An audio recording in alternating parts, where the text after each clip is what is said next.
Welcome to the Tool Review channel. Today we're taking a look at the Ideal 45-110 BA forged or heavy duty wire strippers. Now these are a little bit different from an average pair of wire strippers. As you can see, the handles are a little bit different shaped than usual, and they are in this soft comfort grip style material. As you can see, they are blue and black, and you have the Ideal name down there as well, and then you have a warning, obviously never to use it on a live circuit.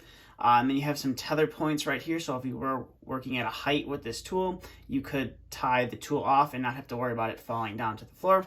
Coming up to the tool, you can see you have a crimper right there. Now the crimper, I believe, is good for 10 to 16 gauge AWG wire. And then you have the backside of your two screw cutting holes. I believe this is your 632 and this is going to be your 832. And then you have your lock right there. And then you have the Ideal logo and the number of the tool, the model number of the tool laser etched onto the surface. And then coming up to here, you can see you have a decent sized cutting jaw or cutting knives right there. And then on this side of the tool, you can see all the solid wires you can strip. So you can strip 8 to 16 gauge solid wire. And then if we turn the tool over, you can see you can do 10 to, I believe, 18 gauge stranded wire as well. And then on the back side of the tool, you can see you have the 832 and your 632 screw cutters. And this is the side, obviously it has the side laser etched onto there where you need to insert the screws. Don't try to insert them from this side. And then we'll go ahead and get this tool unlocked. And you can see right there you have a nice cross hatch pattern on the tip of the pliers. So if you did need to twist some wires, or if you need to pull or bend something, that cross hatch design I always feel is a lot better than just all the teeth going in one direction, because I do feel it gives a lot better of a grip. So go ahead and zoom out here and get to some wire stripping here. Now, I'm not really going to test the crimper out on this. Pretty much, you guys are pretty much familiar with how these crimpers work that come on lineman pliers and the wire strippers. So I'm not really going to test that out, but we'll get to some of the functionality. Obviously, it being a spring-loaded tool, second you disengage the lock, the tool will spring open. And as you can see, it does fit great in your hand as well. And it does feel great in your hand as well with the design that Ideal chose to go with. So the first wire we're going to bring in here is some 18 gauge stranded wire. So we'll go ahead and that is going to be on the very top, or the very top stripping hole. And we'll go ahead and close down on that, and we should be able to pull off that insulation no problem. As you can see right there, we were able to strip that 18 gauge stranded wire no problem, and those cutting jaws are able to cut through that 18 gauge wire no problem whatsoever. As you can see, we'll do that one more time, and the tool is able to do that no problem, and you are able to cut it no problem as well. So we'll go ahead and set that off to the side, and we will bring in some 14 gauge solid wire. So 14 gauge solid wire is going to be that second hole from the top. We'll go ahead and crimp down on that, and as you can see right there, you're able to strip that wire no problem, and you're able to cut through that 14 gauge solid wire no problem whatsoever. And you can see it is super easy to strip the that 14 gauge wire. So we're going to go ahead and set that off to the side and bring in some 12 gauge stranded wire. So 12 gauge stranded wire is going to be the middle hole, so it's going to be in that slot right there.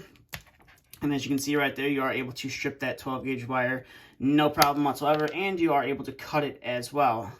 We'll go ahead and do that one more time. As you can see, super simple to cut through, and it is super simple to strip as well. So we'll go ahead and set that off to the side, and we'll bring in some stranded wire.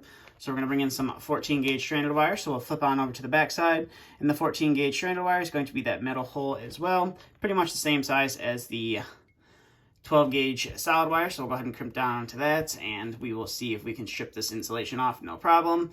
As you can see, I am kind of struggling to get a little bit of grip, but as you can see, you are able to strip off that insulation no problem. Just gotta use a little bit of force to do it. So we'll go ahead and do that one more time, and we'll go ahead and pull it off, no problem. As you can see right there, you're able to strip that 14 gauge stranded wire, and you're able to cut through it no problem whatsoever. So now we'll bring in some 12 gauge stranded wire. So we'll go ahead and flip on over to the back side as well. And it's going to be the second hole from the bottom. So we'll go ahead and throw that guy in there and see how we can strip this. So we'll go ahead and pull that off. So you can see right there, you are able to do it. Sorry about the camera shaking right there, but you are able to strip that insulation off, and you are able to cut through that 12 gauge wire no problem. So we'll go ahead and do that one more time.